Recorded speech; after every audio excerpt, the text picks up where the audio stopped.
What is up, my friends? Today I want to talk about the strangest Go character in the game, and I believe he deserves a separate video because I realized I never talked about this character and why I consider him to be so strange. And I won't be talking about Boraicho, I won't be talking about Diesel Baraka, I'll be talking about Triborg Cyrax and why I believe he's so weird.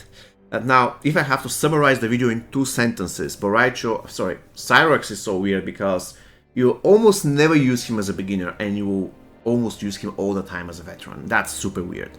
There are other cards in the game that you will use actively as a beginner, for instance Smoke, classic Smoke, and then you're going to keep using them once you become a veteran.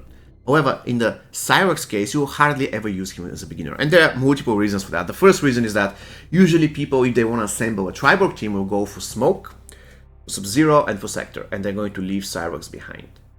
People just do that for some reason, and it makes sense. After all, fire deals damage over time, it's super useful. Probably against boss it will make sense to drop Sector because he's going to be worthless and replace him with Cyrax. However, more or less everywhere else you're going to use the trio that does the dots, and it's super annoying to deal with. And the second reason is that Cyrax does something else apart from increasing the critical hit chance of special attack one of your Triborg team. And look at this, everyone in your team gains 50% critical damage, which is super cool. Why is that cool? Because Cyrax Triborg will make sure that as long as you're critting, you're going to crit 50% harder, which is incredibly useful. And why many people don't utilize this if they're beginners? It is simple, because in the beginning it's difficult to assemble a team, or let's say a character, even one character that can have super high critical hit chance. For instance, on my beginner account, I generally use Cyrax that much, and right about now, after 2 months in the game, I feel that I have the gear so I can assemble a team. For instance, it would be Cyrax with, let's say, Silver Kungjin that gives 30% critical hit chance boost, and I can have something like 80% critical hit chance boost on my classic Scorpion, so I can absolutely destroy almost everybody. So, but in the beginning, in the very first couple of weeks, or even the first month, I couldn't do that. So if I had Cyrax, I wouldn't really use him at all. Because once again, he's not really the greatest fighter, he's slow, and again, I cannot really get a very high critical hit chance. So why would I use him? He cannot support me very well, and as a fighter, there are certainly better fighters than him, despite the fact that he can be quite useful. And let's continue. Now, these are the 2 reasons why people don't use him as beginners, and why people use him as veterans. I believe you already know that. Because the moment you become a veteran, or let's say intermediate player, and you can easily assemble a team that, the game froze by the way, I'm sorry about that, you can literally assemble a team that can do critical hits, and they have super high critical hit chance, then Cyrax comes in handy, because he can boost your damage tremendously. So I use him against a lot of boss fights on my main account, which is almost maxed out. I just don't have 5 diamonds maxed out and 2 gold, something like this, and I use Cyrax quite often against bosses. Of course, I don't use him like every single fight, but when I do need a lot of damage in boss tower, stuff like this, fatal 200s, then in a lot of cases I would use him, because he's super useful, let's be real. 50% critical hit damage, if we agree that your base damage is already super high, and you crit, and you increase the crit, then it's super useful.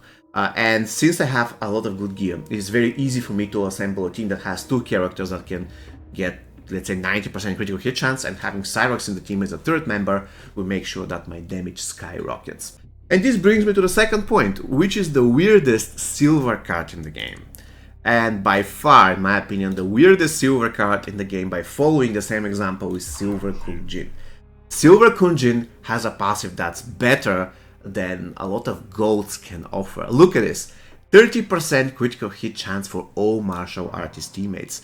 Let's compare this with Boraicho. I believe we already have Boraicho in our current team, so you can see that maxed out Silver, actually doesn't matter, he does that on Fusion 0, but the Silver character actually has better passive than a Gold character when it comes to the critical hit chance, because look at this, 25% critical hit chance for all martial artists. So the Silver Kungjin gives 30, and the Gold Boraicho gives 25. That's absolutely crazy, right?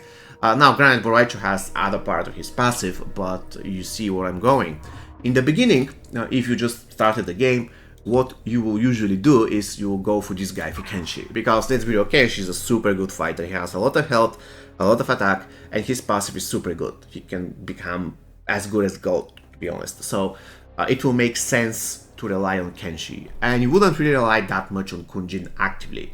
Even as a support, I usually use him, but it's not that often compared to Kenshi. And what happens late game, once you become a veteran, you forget about Kenshi. You will never ever use Kenshi, ever.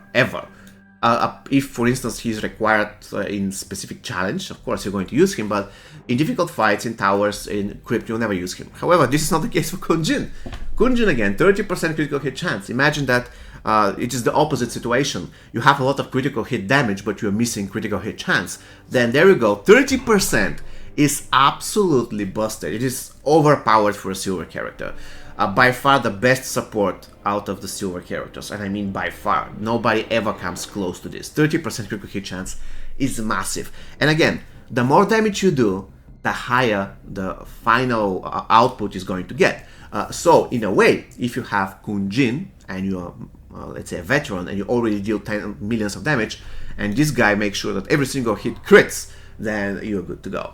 And the final thing that I want to mention in this particular video is I just want to showcase how you can kind of do special one loop with Cyrax. It isn't perfect, but it is just worth knowing that this guy can fight. He isn't really complete garbage when it comes to fighting, but of course he isn't amazing at the same time. There are much better fighters than him. However, he's not super bad. Now what I'm going to do is I just want to gain some power in the beginning. Usually this is everything that you want to do. Gain some power before you start your special one loop. Okay, this is what I'm going to do. Alright, I believe this is enough. So I'm going to do one Mississippi, and then do a combo without a combo ender. That's 2 Mississippis. I got special one for free. Basically, this leads me to the talent setup. You just forget this. It doesn't really matter. The important thing is here. You have Outward Scorch, which is super important. The Outward Scorch is super important. Also, you would like to get meditation, but since I have the bloody voodoo doll, it doesn't really matter. So this is the reason why I don't have meditation. Anyways, 1, 2, 3, another Mississippi. That's the third ability special one that we're doing in a row. Okay, bam, bam. Of course, you have to be super lucky with the Outward Scorch. That's the fourth one. Let's see how many of them we'll be able to chain.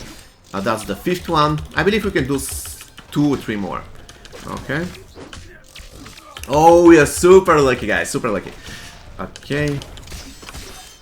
I lost count. I believe this is the 7th special one in a row or something. But we have to be honest, I was super lucky. I was super lucky.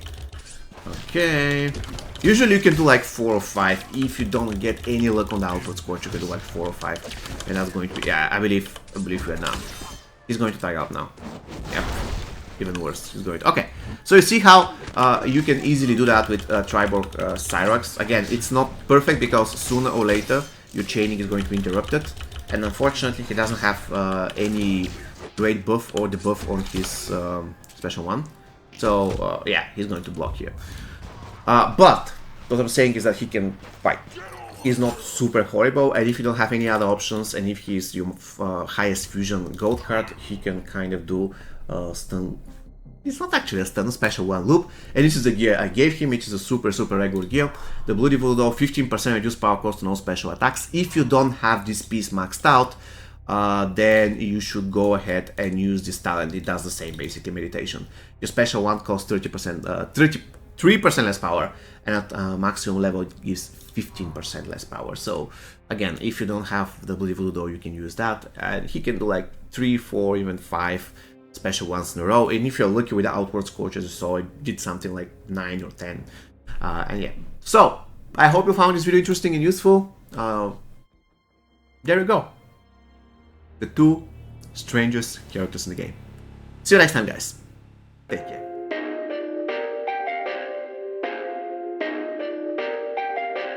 Perfect.